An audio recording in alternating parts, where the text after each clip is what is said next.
President Trump wants to give you $2,000 and Mississippi needs a dictionary. I'm Jessica Alaniz and welcome to a news show. On Wednesday, California Governor Gavin Newsom's former chief of staff, Dana Williamson, was indicted on public corruption charges, and her court date attire did not disappoint. Well, at one point, this was one of the most powerful figures in all of California state politics, but today she was in a federal courtroom sitting before a judge in handcuffs. You have anything to say at all? Former Governor Gavin Newsom, Chief of Staff Dana Williamson, surrounded by reporters leaving the federal courthouse. The former high-ranking state government staffer facing federal charges of stealing from campaign funds, filing false tax returns, and illegally obtaining COVID-era PPP loans.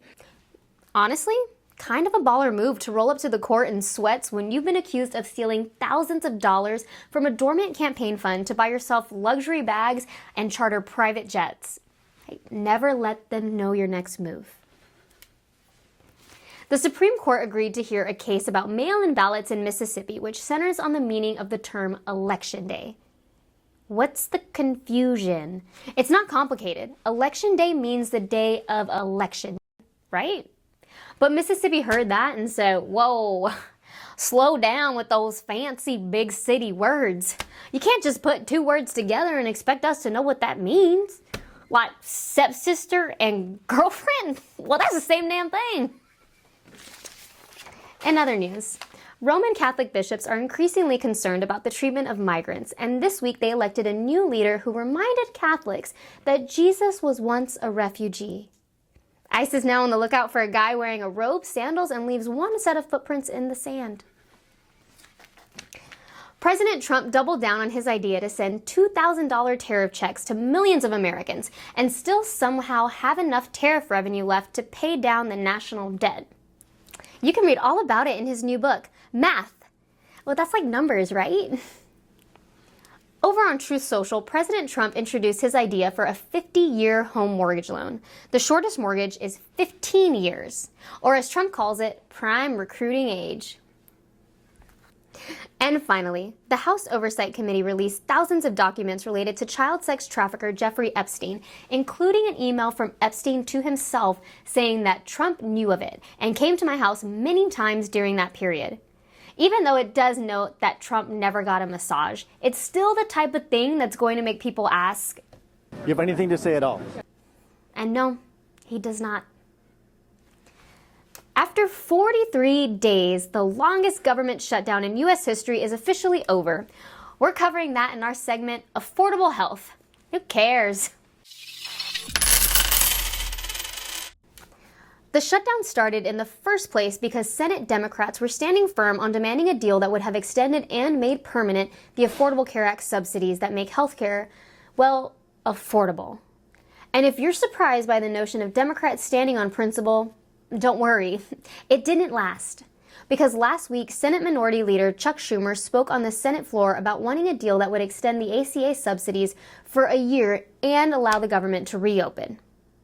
Democrats are ready to clear the way to quickly pass a government funding bill that includes health care affordability. Leader Thune just needs to add a clean one-year extension of the ACA tax credits to the CR so that we can immediately address rising health care costs. That's not a negotiation. It's an extension of current law, something we do all the time around here. Bit of a far cry from the initial fight for making ACA tax credits permanent, but at least it's something. But wait, there's more. But we also offer this. Let's create a bipartisan committee that will continue negotiations. A bipartisan committee? Oh, I haven't seen that work effectively, well, ever. In my lifetime, at least. I guess I'm just too young to remember something like that.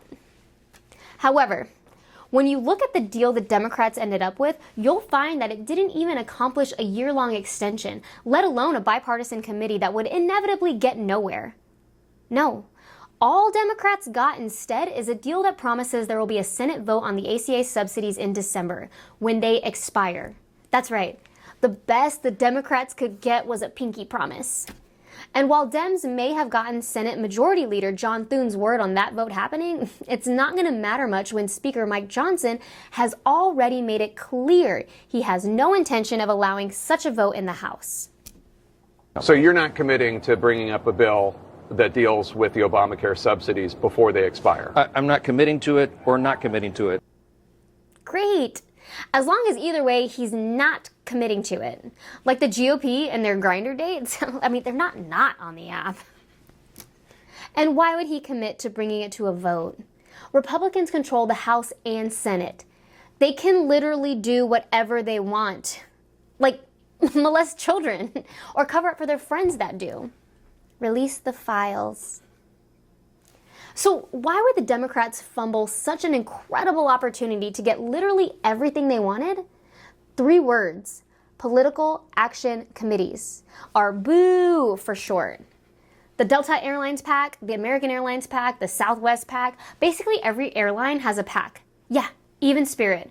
And in true Spirit fashion, while other airlines gave hundreds of thousands of dollars to politicians, Spirit has given a whopping $5,000 in total. I admire their consistency. It takes a lot to be the worst at everything. And another thing that happened last week was the Federal Aviation Administration announced that just before Thanksgiving, they would be reducing air traffic by 10% at major airports, meaning a lot of flights would get canceled. Well, you know, like Taylor Swift's song, Canceled. I mean, can you put it up? Thanks. This would be a dream come true for Democrats. You get to be the heroes taking a stand for the average citizen's health care and point the finger at Republicans about how they would rather ruin your Thanksgiving than concede an inch on keeping health care even somewhat affordable. All while Trump is saying things like this.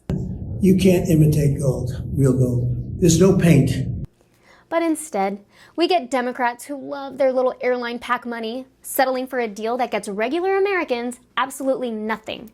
In fact, you know that promise Senate Majority Leader John Thune made about negotiating an extension of ACA subsidies?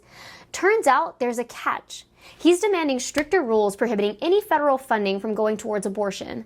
So you'll get to keep your current health insurance rates, but you won't be able to use the policy to get a legal, medically safe procedure.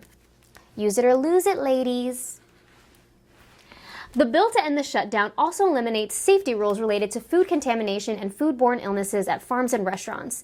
So in the midst of losing health care, people are going to be getting sick from going to Chili's. Well, I guess sicker. I mean, look, you're the one who chose to gamble on a 2 for $20 deal at a certain point. It's about personal responsibility. Oh, the bill also bans hemp products with more than 0.4 milligrams of THC. So you get to be sick and sober.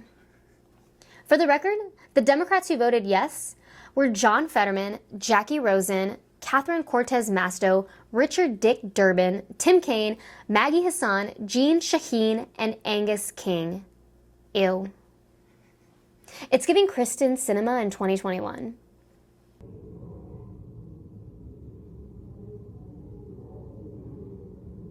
Miss Sinema. No. That was her voting no on raising the federal minimum wage to $15 in 2021. Bitch. There's a thought that the Democratic Party chooses people to take the fall for what they all support. That dirty, dirty PAC money. So while Schumer is proudly declaring he voted no, keep in mind, when it comes to Democrats folding under pressure, well, that's something we do all the time around here. Thanks for watching. Remember to like, comment, share, and call your mom. She misses you. Hi, Maggie. And now we leave you with today's mic drop moment.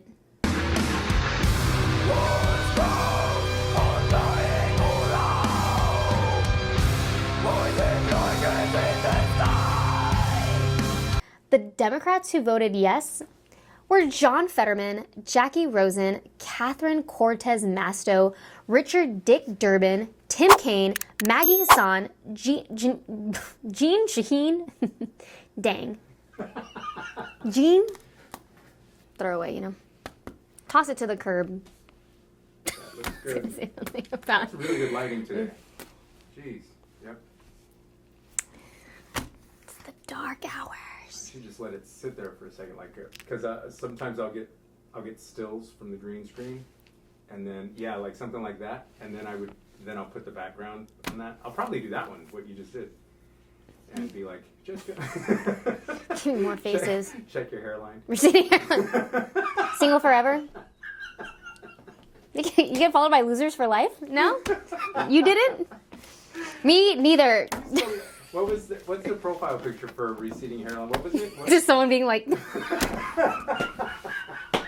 Or a lady with a hat on? it's that little, you know that one, the bear meme, or the little meme where he's like, it's like that. The eyes. Yeah. That's so stupid, and I'm offended. Whatever. Whatever, I'm talking to a guy I met in 5th grade, okay? I'm doing good. I'm doing great. Fucking walk me to the nurse. Okay? Yeah. Yeah. Gentlemen. I used to not wear deodorant, and it's really cool. Things are looking up. Things are. I'm doing Jessica. so well. Okay.